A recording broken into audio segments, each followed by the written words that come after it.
Independent events are so called because, as the name would suggest, they're considered to be independent of each other, which means the outcome of one event has no impact on the outcome of another event.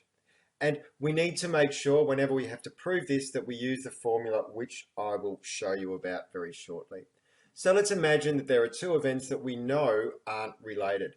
So what we might start doing is we might flip a coin and we also might roll a dice. So first of all, I'm going to flip a coin, and we know that if here's the coin and we're going to flip it up in the air, look at my magnificent art there. Goodness me, what am I doing as a maths teacher? There's a coin, we're going to flip it in the air. We know that that will come down as heads or tails. Then my other option is to roll a dice. So here's my dice. That's clearly a number 4. It's not Swiss cheese.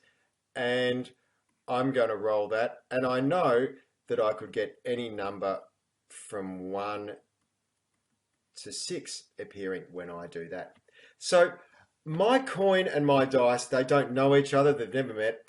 And they don't know what the impact of each other's roll will be. And they can't change where they land accordingly, even if they did. So I've got my heads or my tails here. My probability of this is a half. I've got my numbers from 1 to 6, whatever I choose there, my probability of having one of those numbers is 1/6. So therefore, my probability as independent events, I would expect that if I had, for example, the probability of heads and a 6 will be 1/2 times 1/6, which equals 1/12. So we know they're independent events, and we know that this is what my probability will be. So now let's look at that in the context of a formula. Two events A and B are independent if the intersection here, so both events will multiply to be each other. We know they're independent. So therefore, the probability of A intersecting B, that means both events happen, actually equals the probability of A multiplied by the probability of B.